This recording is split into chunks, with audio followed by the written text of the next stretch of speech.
Hey guys, what's up? Scotch here once again. Alright, feels like it's been a while since I got in front of the camera actually, but whatever. Collection update. Let's go. I got enough games to do one. Right, so first thing I got here is very fucking obvious actually. Yakuza Like a Dragon for the PS4 right here. You know, it's funny, I actually already have this on PC, that's where I played it primarily, but I couldn't have a spot on my shelf not be filled with this. How could I? Just how could I? So yeah, I got this. It's a nifty little like steelbook thing. I've not even like popped in the PlayStation 4 version, to be honest. It's gonna be quite hard going back to it after experiencing how good it looks on PC, you know, but I was glad to have picked that up regardless, so there we go. Yakuza Like a Dragon. Right, speaking of double dipping, okay, this one was actually by accident. I got Puyo Tetris 2 here. Now, I pre-ordered this digitally on the Switch because that's definitely, I would like to have this game pretty much with me all the time on the Switch, you know, like I did with Puyo Tetris 1 and Puyo Champions, but I actually had this ordered and I kind of forgot about it, so it sort of just like showed up. I was like, oh, no, okay. Well, it might actually be a good thing that I did get it, because supposedly, and I only hear like the really like hardcore competitive Tetris and Puyo players say this, apparently the game has some like really bad like frame rate drops or something on Switch. Like it's to do with like the sort of like new background animations that they added in. Apparently that really like throws you off when you're like trying to play the game, and it's not like that on this. I don't know, I'm a fucking like Tetris and Puyo normie, alright, so... But yeah, I did really enjoy it. I mainly just played it for the adventure mode, you know. I like to see these characters talk to each other and it's funny as fuck, you know. So that's my main reason to be getting into this series, so it doesn't bother me anyway. But yeah, Puyo Tetris 2. Okay, and here, last like sort of like new games I suppose, I got, excuse me, Hyrule Warriors Age of Calamity. Now, I've only played this for about... excuse me, I only played this for about like 5 minutes or something. I popped it in the Switch and you can probably guess what I'm going to complain about. That frame rate is very hard to swallow, you know. I kind of stopped playing it in the hope that maybe they'll release a patch that improves it a little bit, because that's what they did with like Breath of the Wild years ago, you know. Like that game had some like pretty iffy frame drops like in the village areas and shit, but they patched it and they got it sorted out, which was good. So hopefully they can do the same with this. I don't know, it's been out for a while now. Because I do quite like these Warriors spin-off games, you know, like I really liked Dragon Quest Heroes. I'm looking forward to Persona 5 Strikers, or Persona 5 Scrabble, whatever the fuck you want to call it. But yeah, regardless, I got it right here. Hyrule Warriors, Age of Calamity. Right, now this one right here actually is a... look at this, Mad Maestro.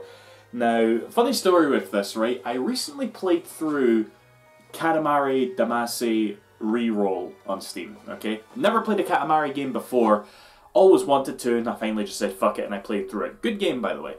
And the thing that really like struck me about it is how much it just oozed with like early PlayStation 2 charm, you know? It's like, yeah, this is very early PS2, it just had that sort of feel to it.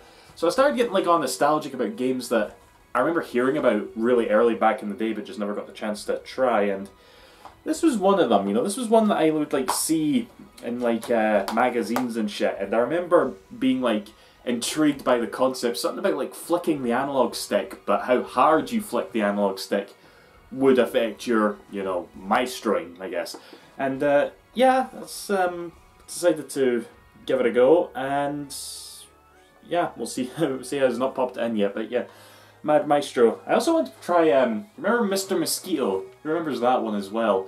That one's a bit pricey online, but that was another one that I got a bit nostalgic about.